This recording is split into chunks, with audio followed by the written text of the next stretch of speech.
Oh, Bury Me Not by Raymond Johnson. The gunfighter stepped through the saloon doors and spit. He didn't even attempt to hit the spittoon located mere inches from where his spittle had landed. He didn't even look where the black gobby mass had landed. He was a large man, but one who moved with the grace of a predatory cat, and even though his hands were large and meaty, they carried an aura of speed and death on them. He wore the stereotypical black duster as well as a pinched front black hat. His leather gloves were worn and tattered, but still usable. His boots were made of rattlesnake skin and were mostly covered by his denim jeans. His black shirt was a simple button-up, but was riddled with holes, giving him the appearance of a man who had been in an extreme gunfight and somehow survived, or that he had taken the shirt from a dead man. The shootist didn't care what conclusion those who saw him came to. The truth of it was, he was more than normal folks could handle. He stood in the doorway and surveyed the drinking hole with a casual but trained eye.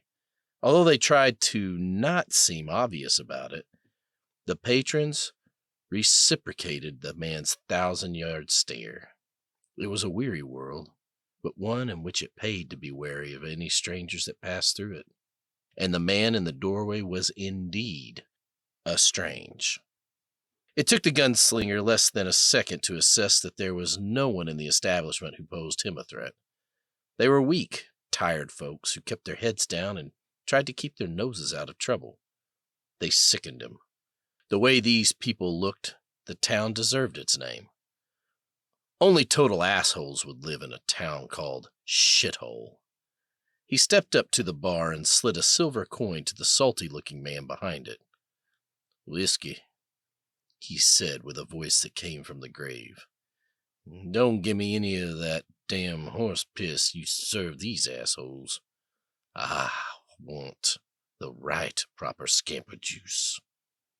The bartender nodded and opened an unmarked bottle.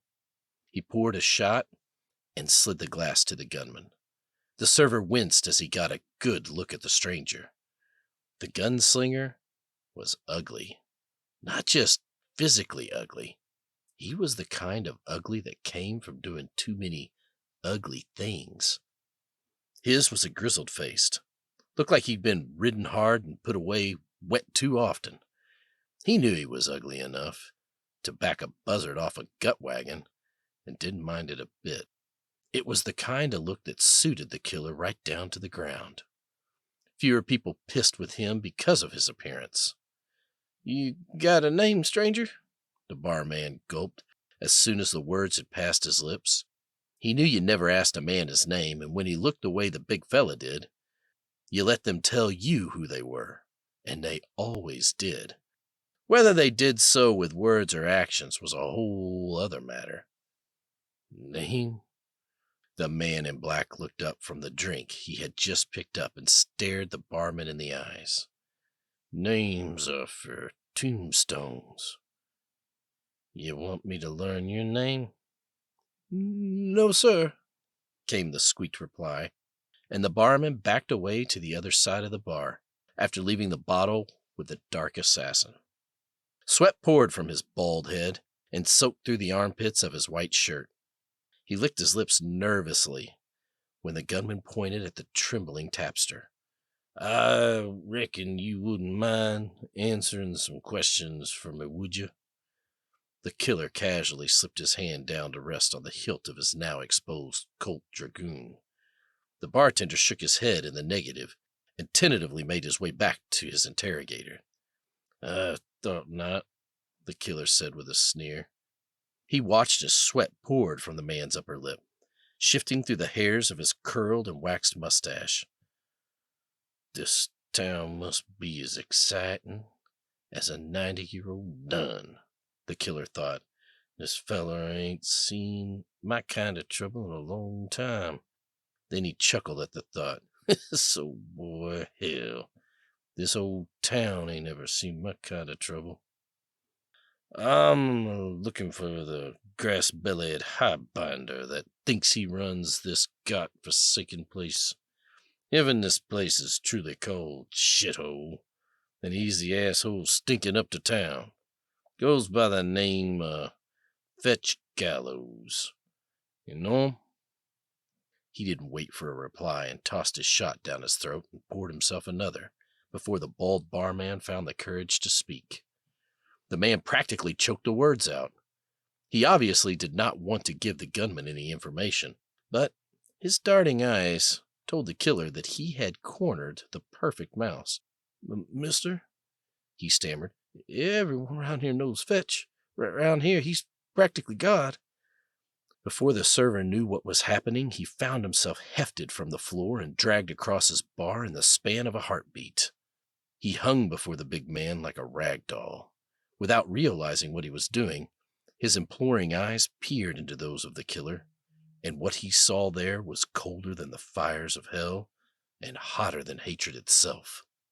He swore that they blazed with a sanguine red and fiery gold, and he knew that it was the stare of death himself come calling for his soul.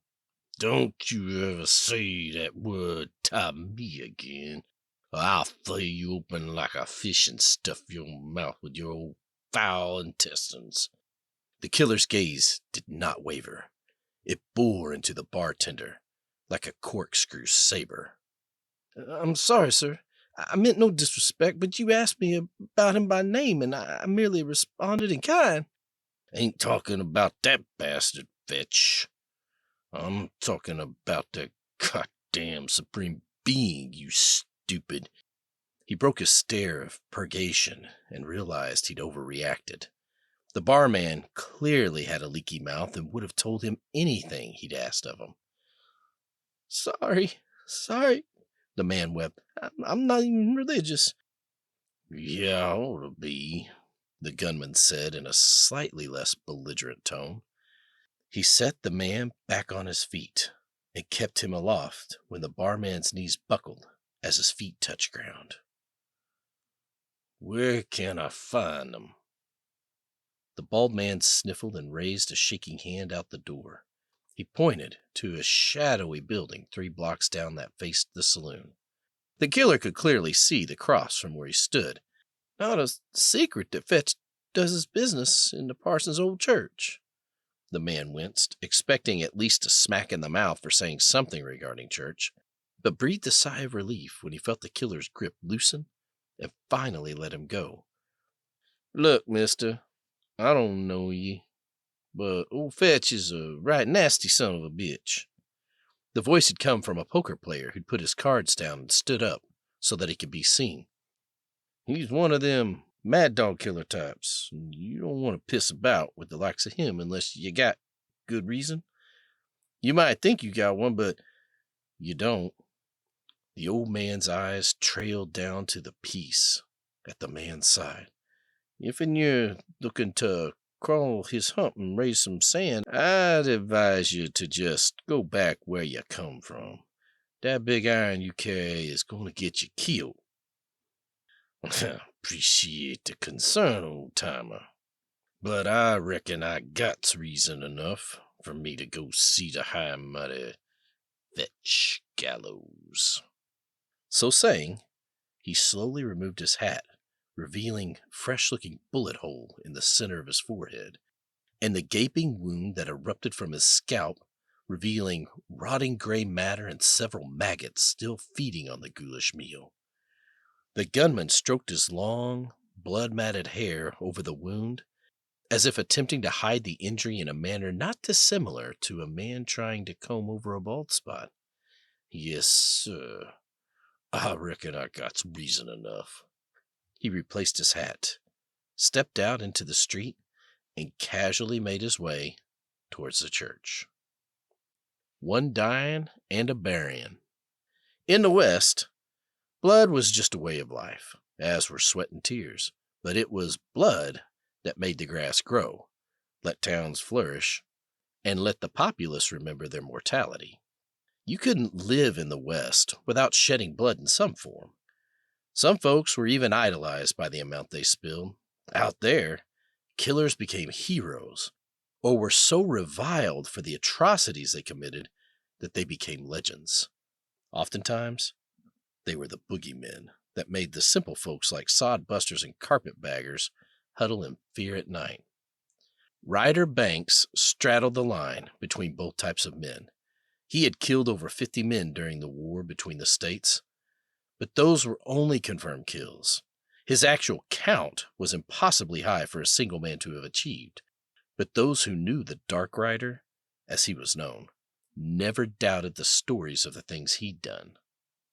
The man had survived battle after battle and come away with nary a scratch on his person. After the war, the count had grown in spite of the fact that he didn't consider including Indians or Chinamen. It was rumored that Banks had a sixth sense. He was handy with his barking irons. He was a crack shot, and he had the reflexes of a mountain cat that had drank a pot full of coffee. But it was his ability to sense danger that had kept him alive and made tallying his kill count so difficult. Before there was ever a hint of trouble, his gun would find its way to his hand, and he would fire into a stand of trees only to find the body of a bushwhacker after a brief search. Banks was cold, so cold-hearted, in fact, that it was often said that he had no soul. Rumor was that he'd been born without one, and he didn't want one. He was plumb mean enough to steal the coins off a dead man's eyes. Nothing bothered him. The men who followed him into battle would recount firsthand how unflinching the Dark Rider was. Whether he was outnumbered or out of ammunition, he maintained a supernatural calm. When his guns couldn't fire, he'd just pick up a saber from a dead officer and begin beheading everyone in his path. When the saber broke, he beat his opponents to death with his bare hands until they were so bloody and raw they looked like he'd boxed a cactus. Heaven help any for whom he came for, because the legend didn't end with his lack of a soul. It was also whispered that only the devil could kill him. That was why it was such a shock when he met his maker in the middle of the night by what amounted to a little more than a band of drunken roughnecks. They called themselves the Gallows Crew, after their leader, Fetch Gallows. Fetch and his crew of 6 men had terrorized half the towns of lower Texas, including Mexican border towns. To them, Banks had just been a slumbering greenhorn that had the misfortune to have been in their path. It was the growing attention of the local lawmen that convinced the gang to try their luck in New Mexico. They kicked around for a bit before they found the town of Meridian. It was a soft town with a sheriff who had outlawed guns, a bastion of civilization in the wilds of the bloody West. It was a place they could call home, and they did. It took less than a month for them to kill anyone that had enough backbone to stand up to them. Fetch took over and renamed the town Shithole. What had once been a church-going town fell into sin as whores, gambling, and liquor became the town's new stock in trade. It was not long after they had established their kingdom that the Gallows Crew had headed north with the intention of robbing a train, when they had stumbled across the sleeping form of Ryder Banks. Feeling uppity, the gang filched flesh from his bones, hanged Banks, and finally set him on fire before he finally died. The Dark Rider passed from the world without giving as good as he got. By the time he got to hell, he was pissed. 6 jolly cowboys to balance my coffin. When Banks first saw the devil, he laughed. It was the first time in his life that his mouth had broken into a genuine smile. It had taken him dying to enable that to happen. He could see the devil's face. That was not the reaction that most people had when they gazed upon his countenance. The devil, for his part, looked less human and more minotaur-like. His flesh was a crimson red, and while he had a human jawline, his nose had a bovine bend to it. He had facial hair, but not the neatly trimmed Van Dyke so many artists had attributed to him. His beard consisted of a little more than wispy hair that sprouted only a little here and a little there, and a mustache of short faded black hair that looked as if it belonged to a prepubescent 13-year-old boy. He wore a plain brown cattleman's hat that hid most of his long greasy hair that more dangled from his head like nooses on rickety gallows. His teeth were yellowed and cracked, and his eyes literally smoldered like dying embers of coal. He wore no shirt, but did cover his barrel chest with a leather vest that was tattered and well torn, but otherwise seemed in good shape.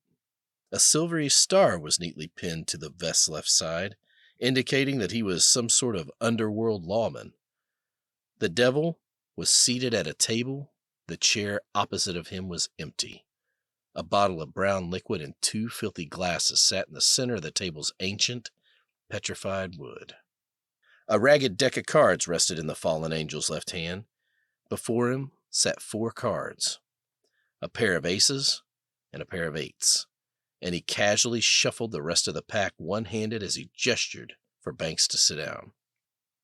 Banks obliged the demon and pulled out the chair, flipped it around, and straddled the seat as he leaned on the back with his chest. Banks's gaze went over the demonic dealer's shoulder and saw a wall covered in wanted posters. He read one saying, "Wanted, Morgan Red, for loopholing and mass murder of demonic entities. Reward, 1,000 years free of torment and an opportunity to become a trustee." The sketch of the Morgan fellow was fairly nondescript, but somehow Banks could see the man's face clearly in his mind. The unexpected event was disconcerting. It made his stomach churn. His eyes flicked from the poster to the bottle between them and then to Lucifer himself, who gave the man a nod. "Have a drink, it's on me," the devil said with a gnarled grin. Banks took the bottle and poured them both a glass. He replaced the cork and then slid the demon his shot. The gunslinger noticed that his surroundings had changed. When he had first laid eyes on the most unholy one, he thought he'd been in the office of a sheriff, but now he could clearly see they were stationed at another saloon. His eyes, ever wary of danger, scanned the bar and its patrons. The customers were rotting corpses who were all but falling apart from black lines of decay that crisscrossed their flesh. The horrors were covered in pustules and sores, but were dressed in tantalizing clothing that emphasized their breasts and calves. Some of the guests of the establishment, the ones who were too drunk to stand on their own, were drinking from what Banks could only call spittoons. Metal cuspidors meant to be used as spittoons, but were instead being employed as chamber pots. This fact did not deter the drunks in the slightest. Some of the receptacles did indeed seem to be used to collect spent tobacco juice, and even those were being guzzled from. Banks's gaze was drawn to a desiccated bartender who was urinating into a large glass mug. Finished, he handed the frothy mug to a young man seated on a bar stool. "Damn souls," Banks thought. "Am I to be doomed to an eternity of swelling piss and shit?" "Drink up," the devil encouraged him. "It's sour mash, I promise." Banks locked eyes with the demon and tossed his glass back without hesitation. He took the bottle and poured another glass and repeated the process again and again. His eyes never left those of the king of the damned. "Sheriff, huh? I took you more for the renegade type," Banks said. "Me? Hell's bells, boy! I've been going after rule breakers since Adam and Eve," the devil said with a look of annoyance on his face. "I got a bad rep ever since that dang snake done talked that gal into taking a bites that there fruit." "I heard till that was you," Banks retorted before he sucked down another shot of mash. It wasn't the best alcohol he'd ever had, but it helped cover the stink of vomit that hung in the air. The devil chuckled. "He's a mistaken identity. I'm the Morning Star. He tapped his badge for emphasis. Why would I ever crawl on my belly or dupe that innocent girl? No. The Almighty itself knew he'd need someone to corral the rule breakers. That's why he gave me this here star. I just catch 'em and hold 'em till Judgment Day. The demon reached out a crimson hand and grabbed the bottle. He tilted the opening toward the gunman as if saying, "Cheers," and threw the bottle back until it was drained. "You hear from me? Then, I reckon," Banks said flatly. Lucifer shook his head. "Not in the manner that you think. No, you, sir, are a special case." "Really?" Banks asked in disbelief. "Well, for starters, I can't touch you. Hell can never and will never be your final destination." The devil squinted one eye at the killer. "Bet that comes as a bit of a surprise, doesn't it?" "Considering the number of men I've killed, yeah, I suppose it is." Banks looked at the empty bottle in the devil's hand and wished he could pour another shot for himself. His nerves were fine, but he was certain that sobriety was not befitting of this current situation. In spite of all the alcohol he'd consumed, he barely felt a buzz. "What makes me so special?" he finally asked. "You're in my ledger, Banks. I won't bullshit you, but you are beyond my reach, you murdering bastard." "How so?" Banks asked again. "See, here's the thing. In order for me to get you to hell, you have to have a soul. You was born without one." Lucifer sat the bottle back on the table, only now it was full. He waited for a response, but when no question came, he poured Banks another drink. "Don't that bother you none?" Banks reached out and picked up the shot glass. He held it up to his eye and then sipped the glass slowly, savoring every aspect of the drink. The smell, the taste, the slight burning sensation as it went down his throat.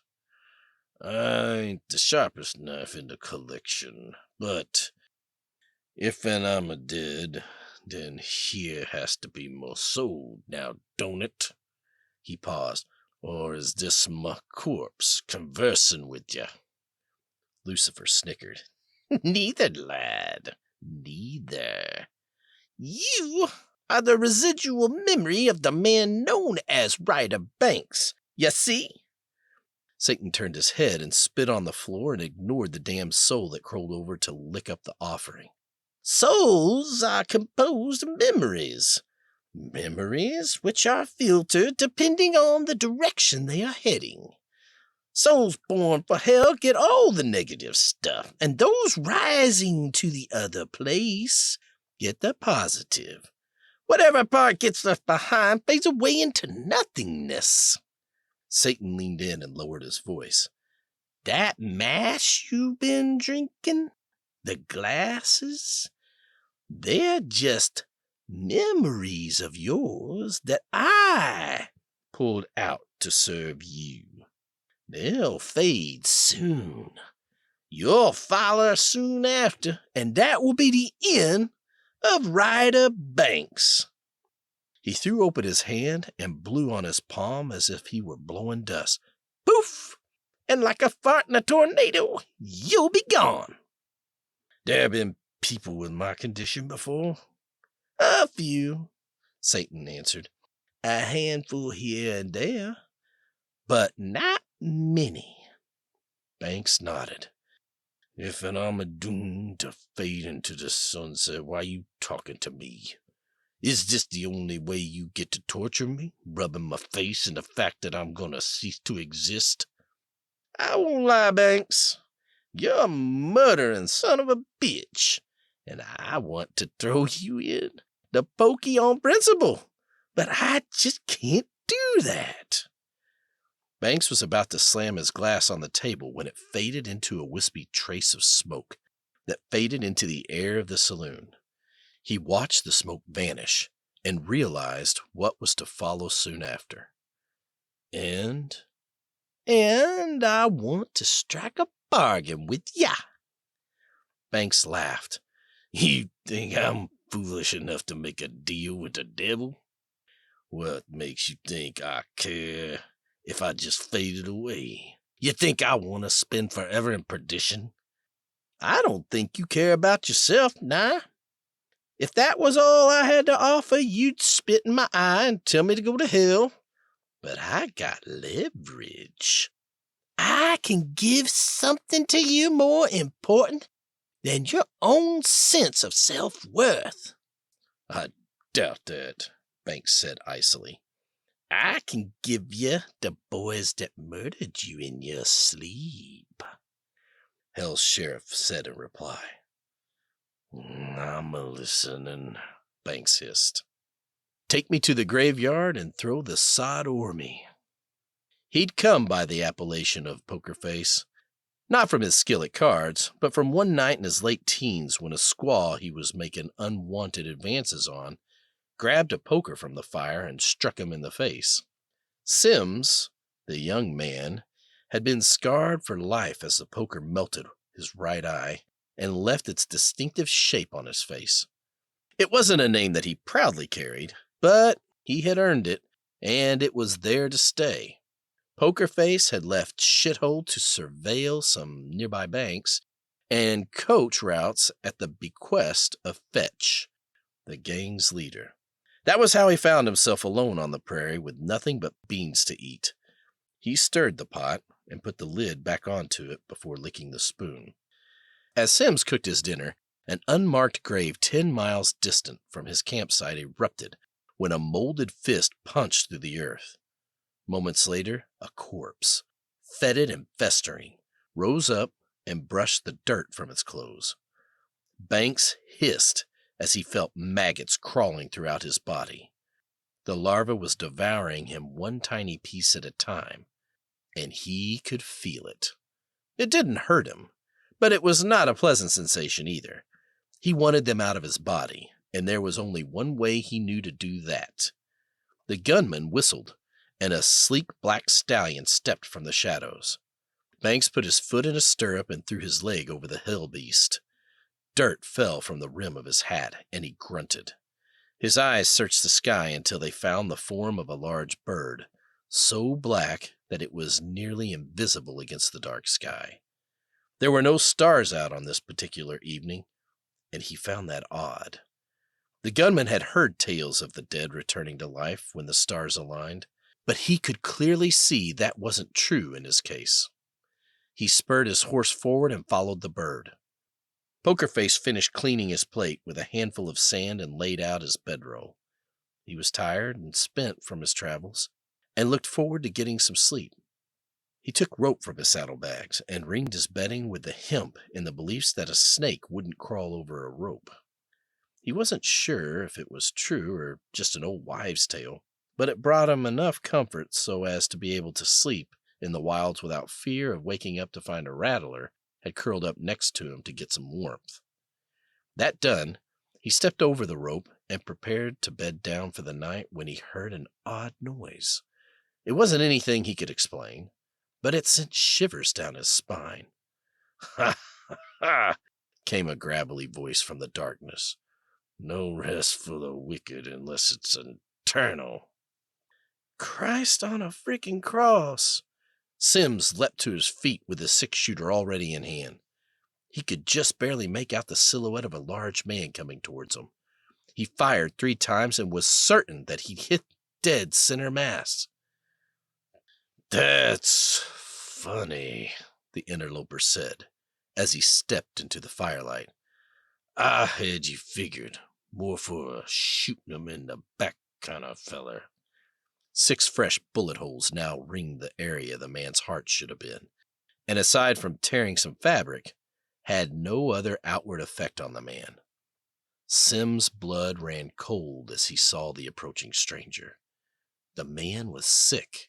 He looked leprous, possibly even gangrenous. He swore that he could see maggots sticking out of the man's cheeks. Bits of the flesh were wholly gone, displaying muscle and bone in its absence. But it was upon seeing the man's burned face that Sims realized what stood before him was no living man.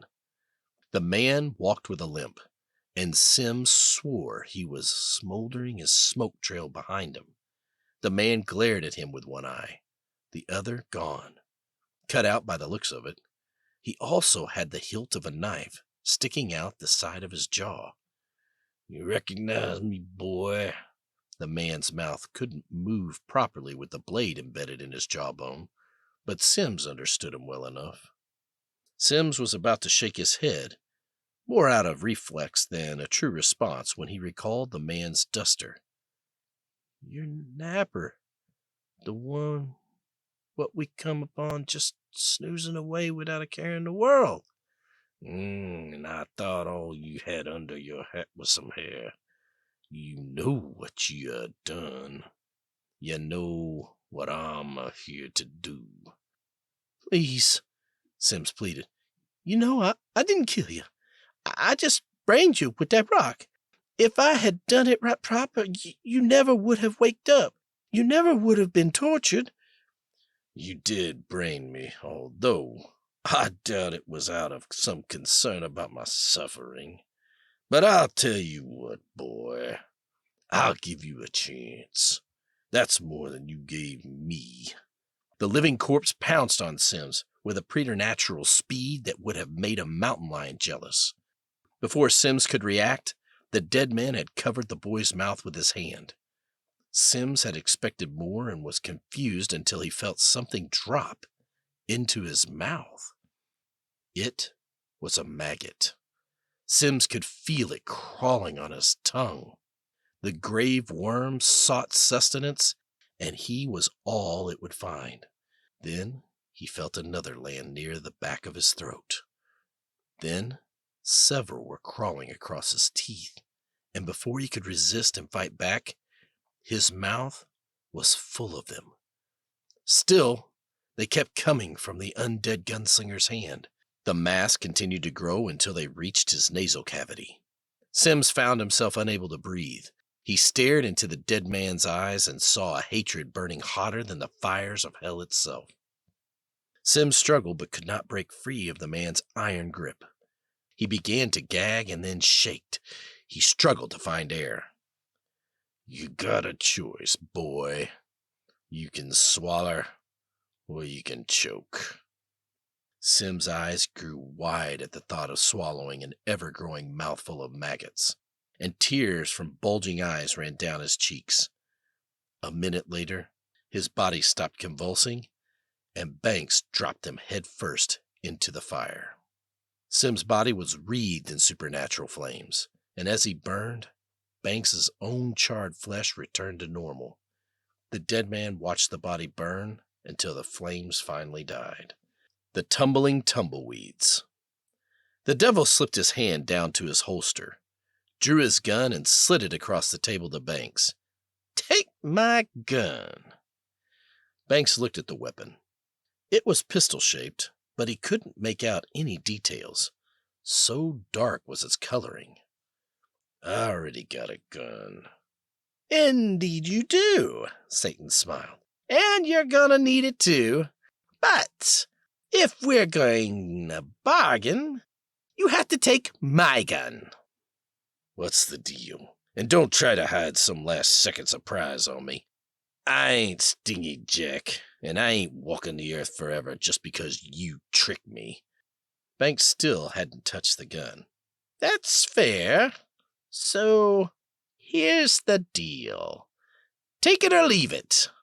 Lucifer's voice slithered into his ears like a snake. "I can send you back to the land of the living, and you can kill them what did you in. Each one you kill will bring you one step closer to life. And when you take out the last one, you will be alive once more." "All that does is buy me years. I'll die again at some point by accident, age, or murder. Then I'm back in the same boat all over again." The gunman was not impressed. True. If that was all I was gonna do, that would be the case. But I told you how the sorting of souls happens. I'll take the soul of each man you send me and tear off a tiny strip. I'll leave it infused with the good memories, too. That way, not only will you have a real soul of your own, but it will be one ready-made for heaven. How's that sound? I'd say too good to be true. There's a catch somewhere. What's in it for you? Banks was itching to snatch the devil's gun up and shoot him with it, but practiced restraint. Here's the rub. I can't just play nice. I have to have some conditions if you fail, and maybe make your quest a little harder than it needs to be. Satan held up his hands. Not my choice. There are rules for when I bargain with mortals. Technically, all I'm doing is swearing you in and making you a deputy. You don't have to accept. Banks sighed. What are the conditions? Lucifer grinned like a wolf locked in a sheep pen. First, he said, raising a finger, you can't kill any mortals that were involved in your murder with the weapons I provide. They're good for anyone else, but your targets have to fall by your hand, or your own weapons. Second, he ticked off another finger, if, for any reason, you fail to kill them all. I won't, Banks growled. The devil continued, if you fail to kill them all, I won't take your soul and send you to hell. Lucifer raised his hand and placed it over his heart. Nope. I will keep you on as one of my deputies. You'll go after escapees, targets I deem need killing, etc. In short, you'll be working for me, doing my bidding. But, he quickly added, that's not going to happen since you're going to kill them all, right? The Dark Rider nodded. Finally, he raised a third finger. Because I'm such a nice fella, I'm going to provide you with some help. Help? Banks questioned that the devil would do anything to help him. Yeah? I'm going to provide you with the fastest hellion of my stables. His name is Witching Hour. He'll never tire and runs faster than a steam engine going downhill. Ryder found himself outside standing before a half-starved wild stallion. Its mouth glowed from an internal fire, and he could see fangs protruding from its mouth. Trails of smoke floated from its nostrils, and the hairs of its mane were covered in thorns.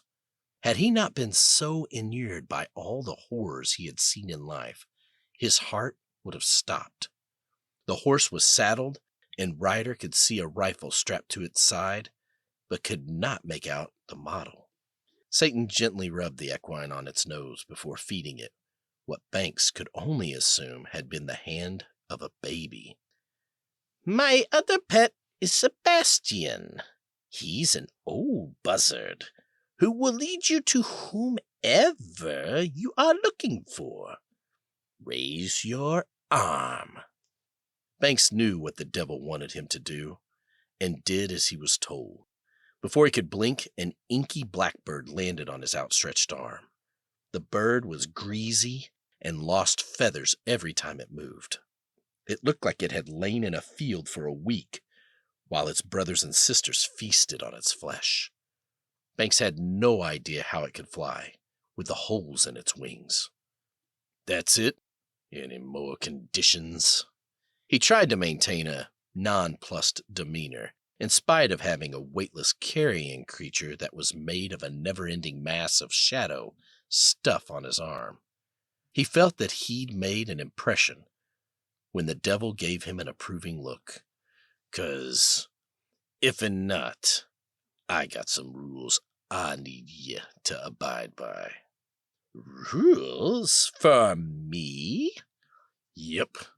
First, I don't want you to kill any of them I'm after, be it by your own hand or by proxy.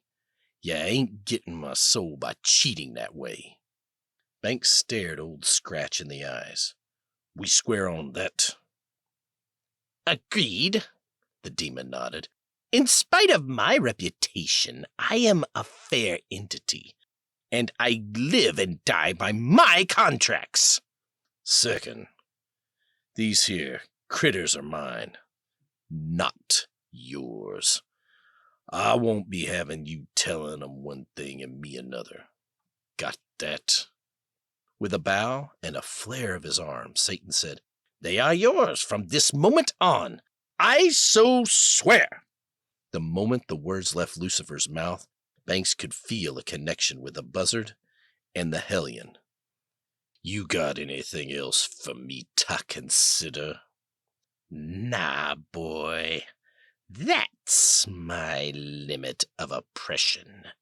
Now, the demon said grimly, you know my rules. Do you know who it was what killed ya? Banks grit his teeth, squinted his eyes, and nodded slowly. He took in a long, slow breath and began to recite the names of his murderers. There was Pokerface Sims, a lowlife from Abilene. He brained me with a stone and burned my body. Then there was a black fella known as One-Eyed Jack, but he also went as Blackjack King. Afore the war, he was a slave who had his eye put out for being a runner. Once he got freed, he went about reciprocating the favor. Was him what took my own eye. Banks paused, waiting for the devil to interrupt. But when the fallen angel said nothing, he returned to reciting his murder list.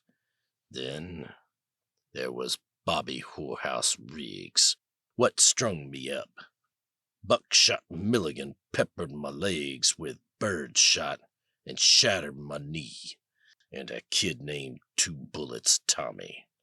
He shot me once in each shoulder, and I dangled at the end of that rope. There was a big Mexican feller who drove his pig sticker into my mouth. Don't rightly recollect his name. And of course, there was the leader, Fetch.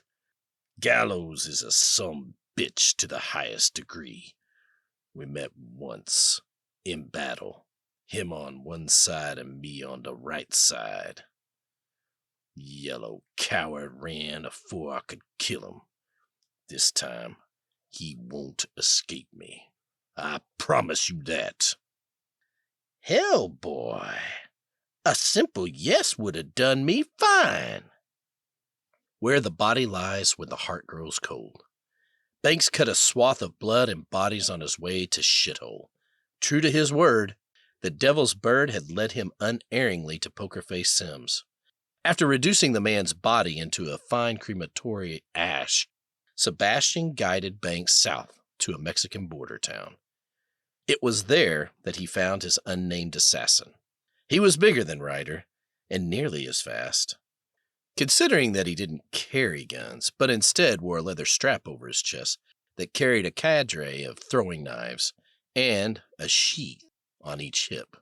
Banks recognized that the man's hands were not made to comfortably fit into a trigger guard, and most guns would not be big enough for his meaty paws to use effectively, so he had taken a preference to blades. In spite of his size, Banks was certain that the Mexican's hands would have whip-like speed. The dead man stepped from the shadows and revealed himself to his target. Unlike when he'd encountered Sims, Banks didn't care if the man knew who he was. His dander was up, and that put him in a killing mood. Banks grunted when his first impression of the Mexican was verified as the wind was knocked out of him by 2 daggers, now protruding from his chest. He hadn't even seen the man move. That was fine by him, because even with a bad knee, Banks could kick some ass. The zombie gunslinger closed the space between them like a chilly wind coming down from the mountains. He latched his right hand around the man's throat in an iron grip that the will of God could not break. I should have come to ye first. Harder than hell trying to talk with this thing in my jaw, but being burned hurts, did or not. Banks slipped the blade from the side of his face and slipped it between the man's lips. The Mexican's eyes bore into Banks's own, with an impressive amount of stoicism. The unknown human knew that was no point in fighting a no muerto.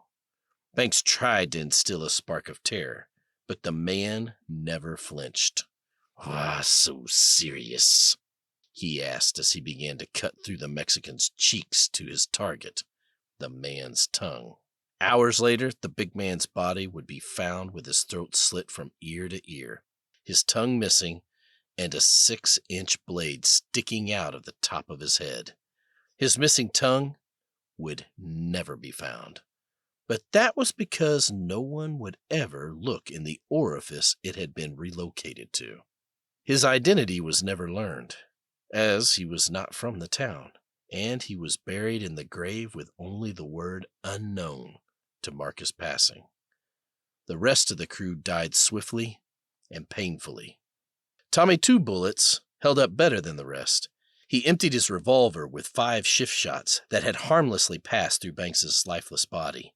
He only carried 5 beans in the wheel for fear of shooting his foot off, but 1,000 rounds wouldn't have slowed the gunslinger from hell down one bit. Banks pulled the 2 bullets from his shoulders, the ones Tommy had originally hit him with.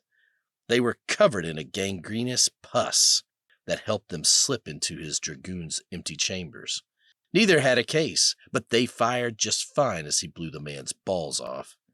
1 bullet for each of your berries, Banks sneered and watched the man bleed out. After that, his shoulders weren't so stiff. Blackjack's body was found headless in an outhouse. Had anyone looked, they would have found his melon in the muck below was missing 1 eye. Banks had learned that each kill brought his closer to life and being whole once again. All he had to do was take back what they had taken from him. Bobby Whorehouse Riggs was found hanging from a tree by his own intestines. He died just a day outside of Shithole. The man had been on his way to warn his boss that someone was killing the crew one by one. Unfortunately for him, he found the killer along the way. Buckshot Milligan managed to level his double barrel at Banks before his knee exploded in a hail of blood, bone, and gristle. A crack on the head later found him coming to, with his gun shoved up his nether region, and a pissed-off zombie with his hand on the trigger.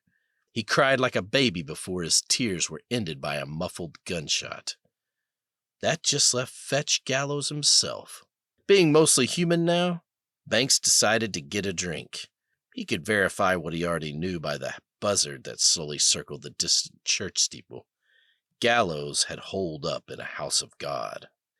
Just the thought dropped Banks to his knees. That holy name had twisted his innards and curled his outards, making him feel like a bar towel being wrung out by a drunkard, hoping to get a few precious drops of alcohol for his trouble. He realized in that moment that he was well and truly damned in spite of the devil's assurances. That suited him just fine. Heaven would be one hell of a place for him to reside. He spotted a saloon and headed in its direction. He needed a drink now, more than ever. Ain't no grave gonna hold my body down.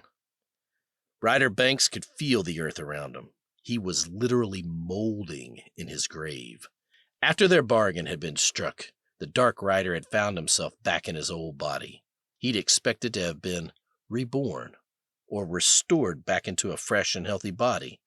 but that hadn't been one of the conditions of their terms, so Old Scratch had a good laugh by sending him back into the putrescent mass he'd awakened in.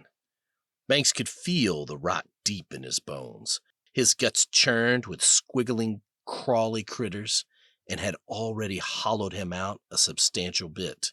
His clothes had partially melted, becoming a part of his flesh, and even buried under 3 feet of earth he could tell that he only had one eye. The empty cavern of his ocular cavity allowed him to see far better than his normal eyes were ever able, and he'd had near perfect vision when he'd been killed. He found it difficult to open his mouth and remembered the knife that had been shoved through both sides of his jaw. He tried to remove it, but it wouldn't budge. He thanked the devil for at least waking him up in a shallow grave with loose soil. He stood up and brushed the dirt from his clothing. He was sure he was quite the sight, a rotting skeletal figure still smoldering from hellfire, bursting from the ground the way a drowning man erupts from the water. He inspected his piece. It was blackened and charred on the handle, but he was certain that it would still fire. He gave it a twirl and slipped it back into its holster. Banks noted that his shoulders were stiff and only grudgingly moved when he forced them to. His legs were also stiff, but the knee he'd been shot in would not bend. He'd have a limp to push through as well. That didn't bother him. None of the physical restrictions bothered him. He wasn't quite above snakes just now, but he was back, and that was enough for him. What bothered him was how those tin horns had managed to sneak up on him.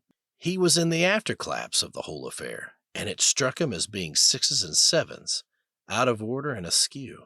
It just didn't sit right. Hadn't a soul been able to get near him with the intent to harm him since he was a child? He always knew when his paw was coming with a strap, and that last time when he was coming with a gun. To say Banks was a light sleeper was an understatement.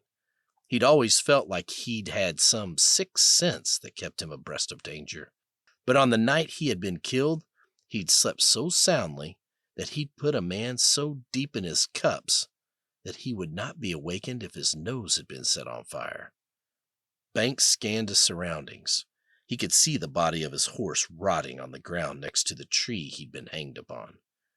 His avian guide, Sebastian, literally sat on the limb that had held his rope.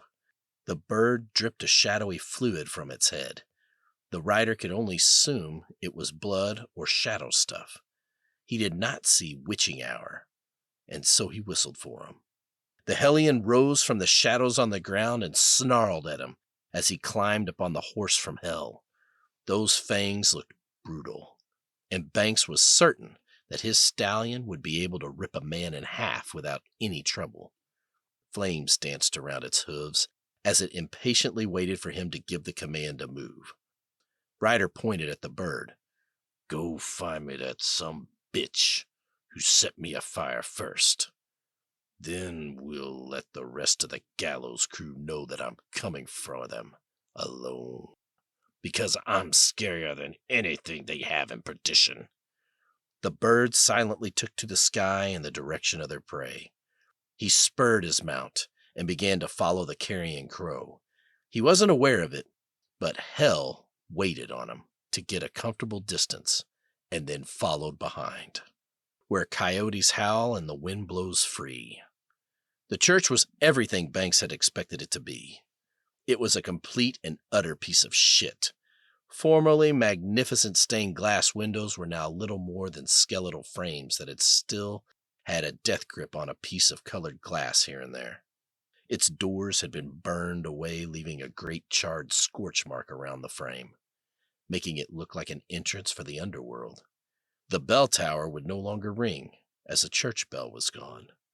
In its place, a body now dangled by its feet, hands tied behind its back, swaying in the light night breeze. Ryder recognized Poker Face's handiwork around the door. Riggs was responsible for the body. That some bitch should have just become a hangman, Banks thought. Must be the remains of the parson. Wonder why you weren't offered no chance to come back, Bible thumper. He drew the pistol Lucifer had given him, The black revolver was nearly weightless and fit his hand like a glove. He aimed it at the tower and pulled the trigger. To his surprise, there was no crack of gunfire when he fired. The gun was as silent as the grave. Banks hadn't gotten 20 feet from the chapel when he spun on impulse and fired 2 more silent shots in quick succession. A pair of bodies slid from the roof of the church and crashed lifelessly to the ground on either side of the empty doorway, with a wet, heavy thump. The bushwhackers would have gotten anybody else, but not Banks. His danger sense had warned him the minute they'd taken aim at him. Funny, he thought. It still works after I die, but failed to save me when I needed it most. Fetch obviously knew he was in town, so there was no point in Banks play acting like he was just some random dude. Banks used his... Hell vision? Hell vision to peer into the black void of the church's chapel. He could make out 2 men standing in the dark. Banks! You finally made it here. Hell, boy! I figured you'd be so plumb tired after killing the boys, you'd want to take a nap over at the hotel before you moseyed over here. That is you, ain't it? Hard to tell with you standing up. Why don't you lie down and let me get a good look? His tone was mocking and derogatory, and it did exactly what Gallows wanted. It goaded the rider into a simmering rage. You sure as hell know who I am, and what I'm here to do, you snake. Jesus H. Christ! I thought for sure we killed you that night. Banks heard the click of a revolver's hammer lock in place when Gallows stopped speaking. The fact that Gallows was armed didn't alarm him. He was already dead. He had nothing to fear from the living. His sixth sense was telling him to take cover, but he stood his ground. Come on out, you fickin' bastard. Banks didn't speak so much as snarl the words. Let's settle this. The church stood so silent it might as well have been empty. Fetch! Yeah? You gonna come out, or am I gonna have to come in there? I think I'll oblige you to come looking for me. Gallows' voice no longer carried any joviality. He did not seem resolute or particularly brave. The sky overhead was suddenly overcast with thick gray clouds that carried small flashes of lightning and the low rumble of distant thunder. Banks knew something was wrong, but he stayed composed. He slowly put the devil's revolver away. He didn't want to get lured into using it on Fetch accidentally. The zombified gunman plucked the bullet from his forehead and chambered it. This time, the bullet wasn't covered in pus, but instead was smeared with clots of fresh blood. He really was becoming more and more alive with each kill. He smacked his dragoon's cylinder closed and pulled back the hammer. Even if he missed, he would just use the gun to beat Gallows to death. In retrospect, he considered that he might rip the man's throat out with his teeth and save the bullet as a keepsake. The more he thought on it, the more he wanted that keepsake. Banks climbed the stairs, covering the doorway with his gun. He could hear Gallows and another man talking. The second voice seemed familiar, but he couldn't place it. There came the sound of crying, and then a despondent voice screamed out, Damn you, Banks! I reckon I'll see you in hell! Then a sound that chilled the Dark Rider's blood rang out. It was a single gunshot, and somehow he knew what had just happened. Banks ran into the church, no longer concerned about wasting his round. His eyes scanned the dark, and his supernatural vision lit on the one thing he was praying not to see. Gallows had eaten a bullet. His body was sprawled in front of the pulpit, his gun still in his mouth, and all his brains dripped down the wall. In desperation, the Dark Rider fired his one round into the body before him. His aim unerring, it found the man's heart. But too late. Gallows was already gone. No, No, no, no! The corpse came close to panicking. But before that could happen, all of Banks's fear converted into rage. There was someone else here, and they were going to pay for this. He spun about, the devil's gun in his hand, ready to cut down the first thing he saw. He froze in place, like he'd just seen the Lady Medusa, his eyes coming to rest on a figure that sat in the front pew. It was a form he knew all too well. Satan? One and the same! He rose and approached Banks, but this time he no longer looked monstrous. He was an ugly man with a crooked nose and a scar on his left cheek. He was balding, but only just starting, and had a bushy white handlebar mustache. He still wore a badge, only this one belonged to a marshal. I have a soul now, Ryder said in a whisper. I'll be damned. Yep, the devil said. You set me up, Banks's words echoed with a ghostly resonance. Yep, the devil repeated. But you swore not to interfere. You swore! Satan put his hands up at the deadite in a gesture telling him to calm down. No, I agreed that I wouldn't raise a hand agin ya, nor would I send another. We never even touched on me talking one of them into suicide. Besides, he said with a grin, even if I did break the agreement, show me your contract. Did you sign something in blood for me? No. Did we even shake on it? I don't have a contract. I didn't sign nothing, and we didn't even shake hands, Banks agreed numbly. So, we really didn't come to an agreement then, did we? No, Banks mumbled.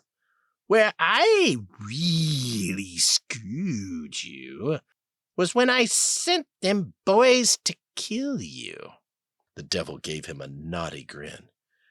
You did what? I put you right in them boys' path. Then I dulled your senses and made you so tired you wouldn't wake up if your head was strapped to a train whistle. Silent shots didn't ring out, but shadowy bullets passed through the devil until Banks grew too tired to pull the trigger. As he fanned the hammer, he screamed the word, "Why?" out over and over until he was hoarse. The spectral rounds naturally passed harmlessly through the Lord of the Damned. I needed a hired gun. You fit the bill. That was all that mattered. He paused and gripped each of his lapels with his hands. I have to admit, it wasn't easy suppressing your power, Banks. As minor supernatural entities go, you were impressively strong. Confusion filled Banks's eyes. What do you mean? I'm not supernatural, or at least, he said as he looked at the state of his current body. I wasn't. Wrong, boyo. You were a body without a soul, a mind with no scruples, no morality beyond surviving. You see, when a body has no soul, it reacts in a manner to make certain to prolong the life it has. That was your sixth sense. Your body warned you and reacted to eliminate the threat. Had I not dulled your abilities, you would have taken that crew down and never broken a sweat. Satan stared into Banks's new soul. You still have that finely honed power, even now. Because your soul is incomplete, you will have it, even after it grows into a fully viable spirit. The kind of power you have never goes away.